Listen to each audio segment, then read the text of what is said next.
প্রিয় স্টুডেন্ট, আজকে তোমাদের আমি দর্শনের সেকেন্ড সেমিস্টারের দ্বিতীয় অধ্যায় নিয়ে আলোচনা করব।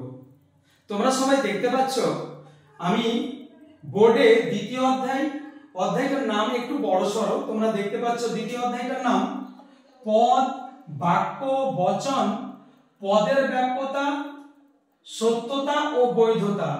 এইগুলো এক একটা টপিক দ্বিতীয় অধ্যায়ে, কিন্তু একদম খুবই গুরুত্বপূর্ণ সহকারে এই শব্দগুলো সম্পর্কে তোমাদের ধারণা অর্জন করতে হবে। আমি আবার তোমাদের বলছি, দর্শনের দ্বিতীয় যে অধ্যায়টা আছে পদ, এই পদ সম্পর্কে তোমাদের আলোচনা করতে হবে, নইলে যুক্তি বিজ্ঞানে মানে দর্শনে যে প্র্যাকটিক্যালি যুক্তি আছে সেগুলো তোমরা বুঝতে পারবে না। পদ সম্পর্কে ধারণা অর্জন করতে হবে, বাক্য সম্পর্কে ধারণা অর্জন করতে হবে, বচন সম্পর্কে ধারণা অর্জন করতে হবে, পদের ব্যাপ্যতা কি সেই সম্পর্কে তোমাদের ধারণা অর্জন করতে হবে, সত্যতা ও বৈধতা এই সম্পর্কে তোমাদের ধারণা অর্জন করতে হবে। তাহলে সেকেন্ড সেমিস্টারে যে লজিক গুলো আছে, যে যুক্তিগুলো আছে, সেই যুক্তিতে যেতে তোমাদের কোনো অসুবিধা হবে না। আজকে দ্বিতীয় অধ্যায়ের উপরে তোমাদের প্রথম ক্লাস, অতএব এটা পার্ট 1, তোমরা মনে করে নেবে এটা পার্ট 1। আর আমি পার্ট 1-এ তোমাদের এই দুটো টপিকের উপরে আলোচনা করব। একটা টপিকের নাম হলো পদ আর একটা হলো বাক্য। আমি সর্বপ্রথমে তোমাদের পদ সম্পর্কে আমি বোঝাবো। দেখো তো পদ জিনিসটা কি। আমরা অনেক সময় কোনো বাক্য বা অনেক সময় কোনো বচন বা অনেক সময় কোনো কথা বলে থাকি। সত্যি কথা বলতে গেলে কোনো বাক্য বা কোনো বচনে যদি কোনো পদ না থাকে তাহলে কিন্তু সেই বাক্যটা অনেকটা ন্যাড়া ন্যাড়া মনে হবে। মানে বাক্যের দ্বারা আমরা কাউকে মনের ভাবটা প্রকাশ করে বুঝাতে পারবো না। সুতরাং তুমি যদি মনের ভাবনা কাউকে বুঝাতে চাও, মনের ভাব প্রকাশ করতে চাও, সেক্ষেত্রে কিন্তু পদের যে গুরুত্ব আছে সেটাকে কিন্তু অস্বীকার করতে পারবো না।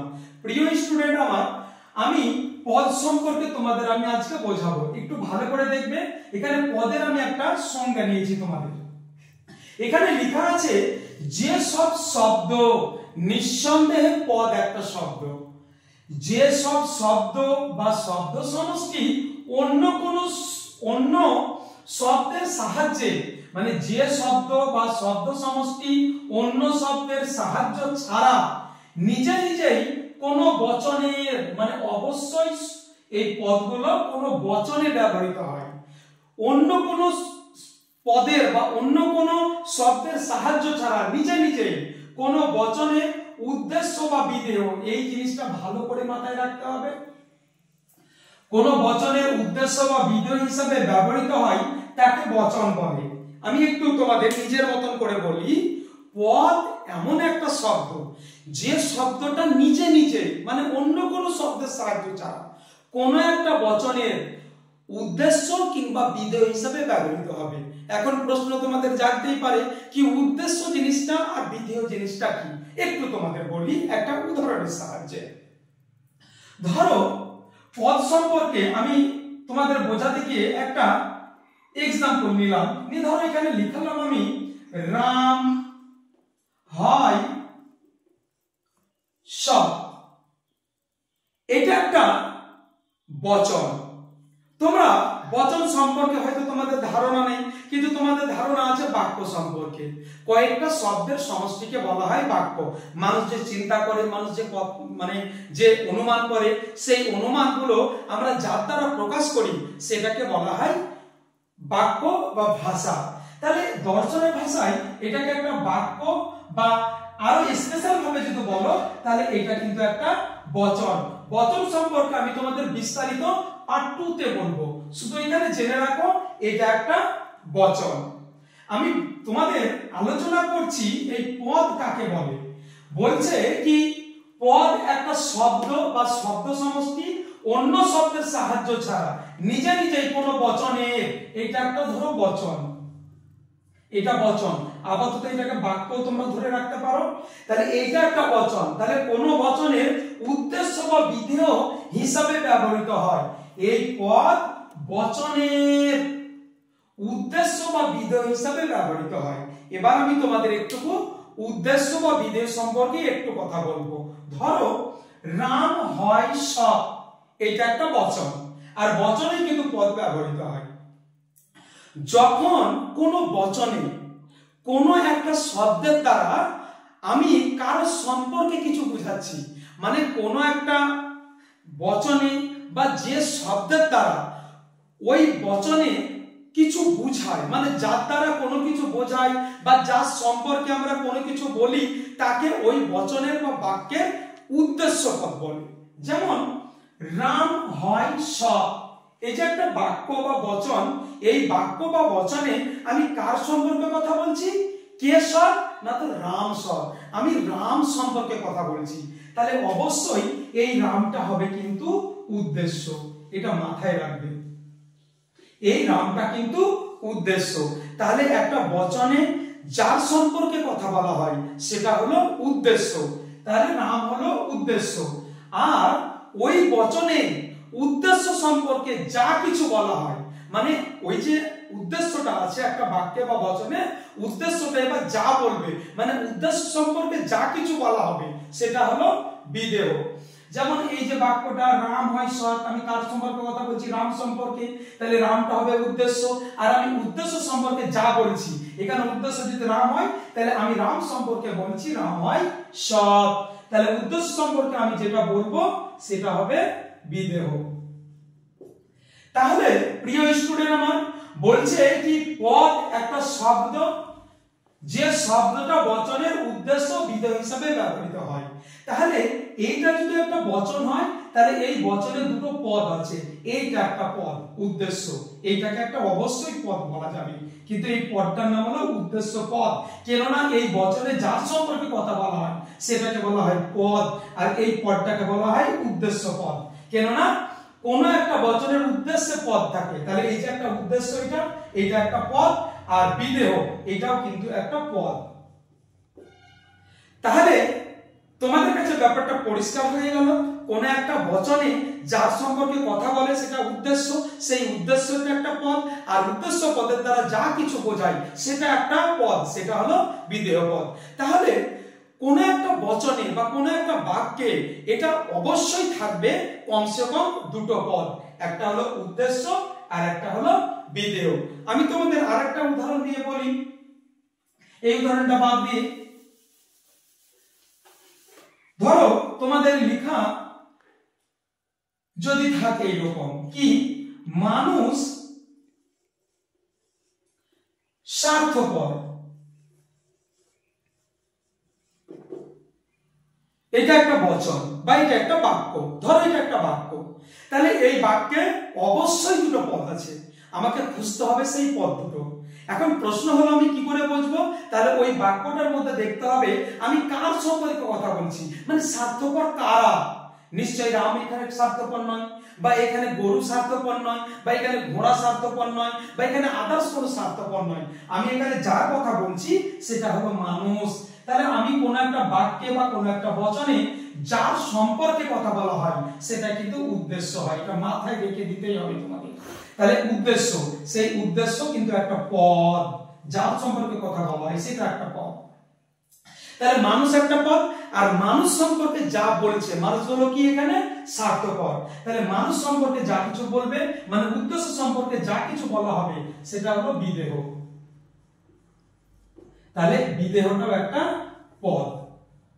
তাহলে প্রিয় স্টুডেন্ট আমার দেখতে পাচ্ছ, কোন পদ হলো একটা শব্দ, যে শব্দটা কোনো একটা বচন বা বাক্যের উদ্দেশ্য কিংবা বিধেয় হিসাবে ব্যবহৃত হয়। তোমাদের আরো কয়েকটা আমি বচন বলি, যেমন ধরো পাখি আকাশে উড়ে, উদ্দেশ্য পদ কি, আমি কার সম্পর্কে কথা বলছি? পাখি, তাহলে পাখিটা হলো উদ্দেশ্য। পাখিটা কি করছে? না তো আকাশে উড়ছে, সেটা হলো কিন্তু বিধেয়। তাহলে পাখি আকাশে উড়ছে, এই বচন বা এই বাক্যটাতে দুটো পদ আছে, একটা হলো উদ্দেশ্য পদ পাখি, একটা হলো বিধেয় পদ আকাশে উড়ছে, তাহলে দুটো পদ। এরকম ভাবে তোমরা অ্যাভেলেবেল, হ্যাঁ, তোমাদের যে পাঠ্য বই যেটা আছে, বাজার চলতি যে বইটা আছে, সেই বইয়ের পাতাগুলো বা অনুশীলনীগুলো যদি তোমরা খোলো, তাহলে তোমরা অসংখ্য সেখানে বচন পেয়ে যাবে, আর সেই সমস্ত বচনে তোমরা দেখতে পাবে দুটো পদ, তার মধ্যে একটা পদের নাম হলো উদ্দেশ্য আর একটা পদের নাম হলো বিধেয়। তো প্রিয় স্টুডেন্ট, পদ সম্পর্কে বিস্তারিত সেরকম তোমাদের সিলেবাসে আলোচনা নেই, পদ সম্পর্কে মোটামুটি যতটুকু আলোচনা হয়ে আছে তোমাদের সেটুকু আমি তোমাদের বোঝালাম।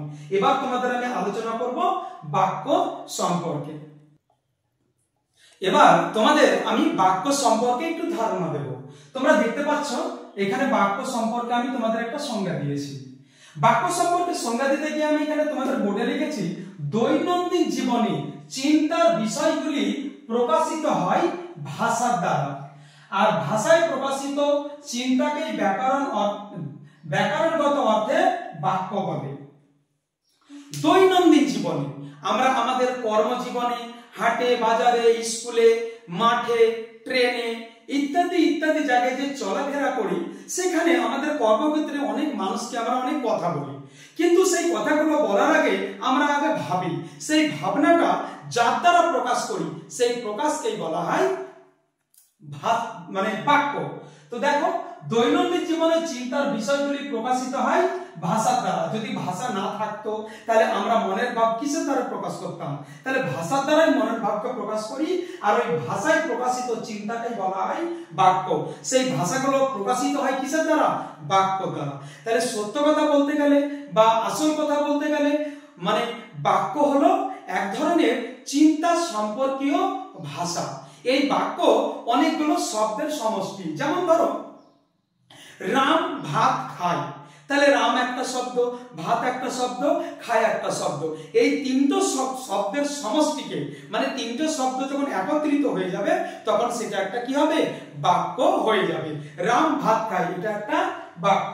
তোমাদের এই যে দ্বিতীয় অধ্যায় পদ বা বাক্য সম্পর্কে এইটুকুই, বাস, আর অতটা আলোচনা নেই।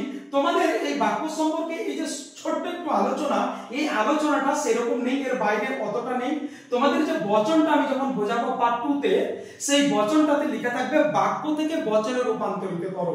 এই যে টপিকগুলো আছে, পদ, বাক্য, বচন, পদের ব্যাপ্যতা, এর মধ্যে সবথেকে গুরুত্বপূর্ণ এখানে হলো এই পদটা, বচনটা আর পদের ব্যাপ্যতা।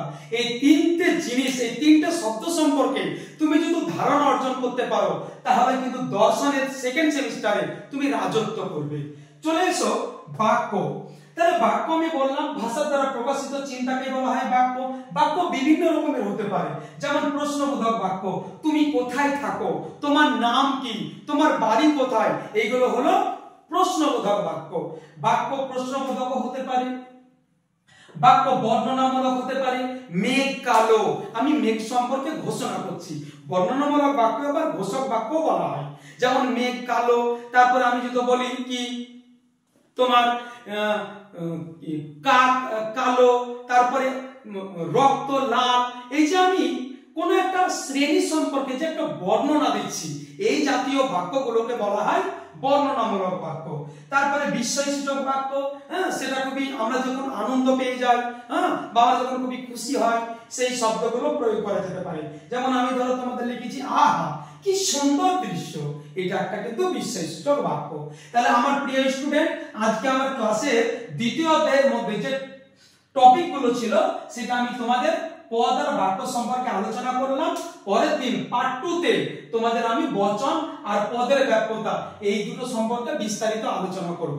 তো আমার প্রিয় স্টুডেন্ট, তোমরা যারা দ্বিতীয় অধ্যায়ে দর্শনের দ্বিতীয় অধ্যায়টা ভালো করে যদি জানতে চাও, দর্শন যদি ভালো করে শিখতে চাও, তাহলে তোমরা আমার চ্যানেলে ভিডিওগুলো একটু দেখো। তোমাদেরকে আমি রিকোয়েস্ট করব, যদি আমার ক্লাসটা ভালো লেগে থাকে, আমি তোমাদের বারবার রিকোয়েস্ট করছি, প্লিজ প্লিজ আমার চ্যানেলটাকে তোমরা সাবস্ক্রাইব করে নাও, বন্ধুদের শেয়ার করো এবং লাইক এবং কমেন্ট করে আমার চ্যানেলের পাশে একটু থাকো। আমি ভিডিও একটু নতুনই করছি ধরো, কিন্তু টিউশনের জগতে প্রায় আমার 10 বছর ক্লাস অফলাইনে পড়া হয়ে গেছে। ততক্ষণ সুস্থ থাকো, ভালো থাকো, দেখা হবে আগামী ভিডিওর সঙ্গে।